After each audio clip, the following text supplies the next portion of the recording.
Ya, buat tulis Bapak Hajat Bapak Udin.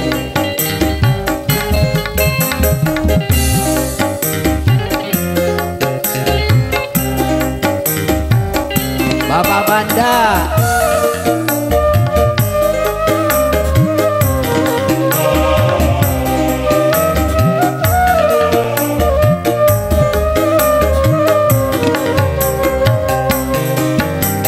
Tak tahanku melihat dia yang dicekam penderitaan. Istriku sukar melahirkan, tangisnya sungguh memilukan.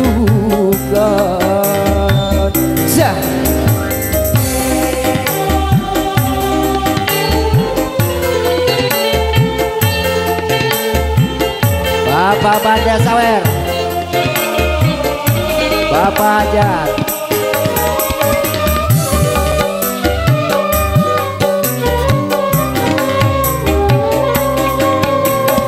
Dia mengadu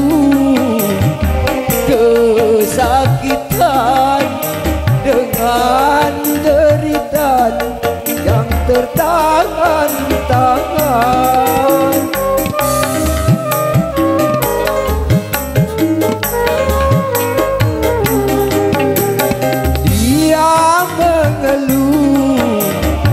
Putus asa, tak tahan lagi menahan sakitnya, tak tega, tak tega.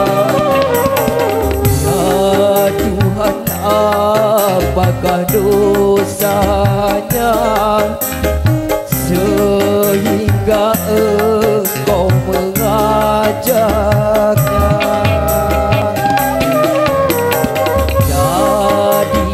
Aku penggantinya, janganlah dia yang kau siksa. Siapa baca terbaca?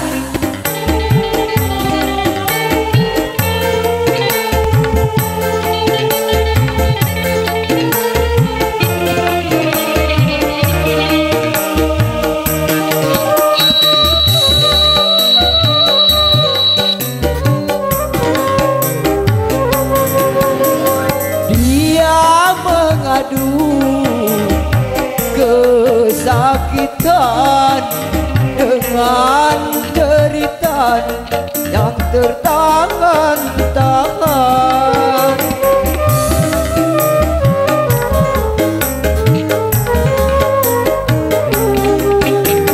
Dia mengeluh putus asa, tak tahan lagi menahan sakitnya, tak tega, tak tega. Ya Tuhan, apakah dosanya sehingga Engkau mengajaknya? Jadikan aku penggantinya, janganlah dia yang kau